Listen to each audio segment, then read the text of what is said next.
Саламатсыңарбы балдар? Силерди көргөнүмө кубанычтамын. Бүгүн кыргыз тили сабагында кыргыз тилиндеги үндүүлөрдүн бөлүнүшүн дагы карап көрөбүз. Кыргыз тилиндеги үндүүлөр дагы жаакка карай кең үндүүлөр жана кууш үндүүлөр болуп экиге бөлүнөт. Кең үндүүлөрдү айтканда жаагыбыз кыймылга келет, ал эми кууш үндүүлөрдү айтканда жаагыбыз кыймылга келбейт. Анда эмесе үндүүлөрдү чогуу менен айтып көргүлө.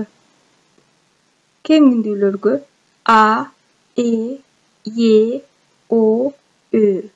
Карагыла балдар, кең үндүүлөрдү айтканда жаагыбыз кыймылга келди. Эми кууш үндүүлөрдү айтып көрөлү. И, У, Ü. Мына бул тугуштарды айтканда жаагыбыз кыймылга келген жок.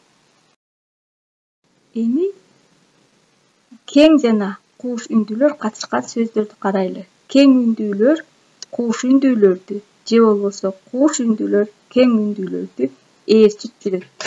Бул сөздөрдү. Мисалы, А-ы алты, И-а бычак, Э-и эки, И-э китеп, О-у отургуч, У-а бутак, Ö-ü өтүк, Ü-ö жүгөрү. Мына карасаңар балдар, кең үндүүлөр кууш үндүүлөрдү ээрчиди же болбосо кууш үндүүлөр кең үндүүлөрдү ээрчиди. Эми балдар, үй бүлө тууралуу сөз кылалы. Үй бүлө бул семья. Баарыбыздын үй бүлөбүз бар.